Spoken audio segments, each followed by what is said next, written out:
The Bully and the Quiet Kid. In a small neighborhood where everyone knew each other, lived two boys who couldn't be more different. George was loud, confident, and always surrounded by a pack of friends. He was the one who mocked people for fun, calling others names, shoving them around, and making jokes at their expense. To him, it was just play. Then there was Sylvester. The quiet one. He kept to himself, always with a book in his hand or sitting on the porch sketching.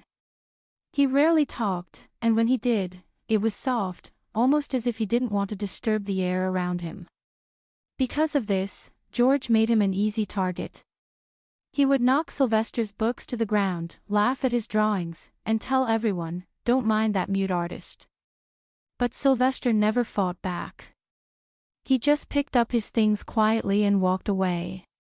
One rainy afternoon, George and his friends decided to play near the old drainage behind the neighborhood. The rain had swollen the gutter, turning it into a rushing stream. They dared each other to jump across it. Of course, George went first. He landed on the edge but slipped, and before anyone could react, he was pulled down into the rushing water. Panic set in. His friends screamed but didn't dare go in. The current was too strong, and George, the fearless bully, was suddenly just a boy fighting to breathe. He was being dragged further down, hitting the walls of the drain. That's when Sylvester appeared. No one even saw where he came from. Without thinking twice, he dropped his umbrella and jumped in. The current was fierce, but Sylvester fought against it, holding George tightly, pushing and pulling until finally, with all his strength, he dragged George out onto the muddy ground. George lay coughing, shivering, and gasping for air.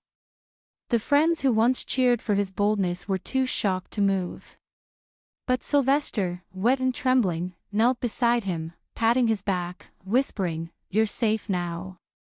For the first time in his life, George didn't know what to say. The boy he mocked, humiliated, and ignored had risked everything to save him.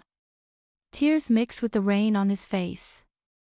He whispered, broken, "Why? Why would you save me?" Sylvester simply looked at him with gentle eyes and said, "Because no one deserves to drown."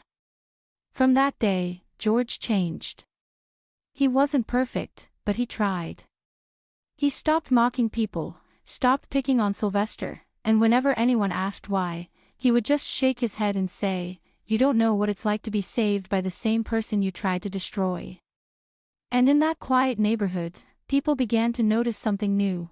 George walking beside Sylvester, listening more than talking, learning the kind of strength that doesn't need to shout to be felt. Sometimes the quietest souls carry the loudest courage. Never underestimate kindness, it can save lives. Like, share and subscribe for more amazing videos.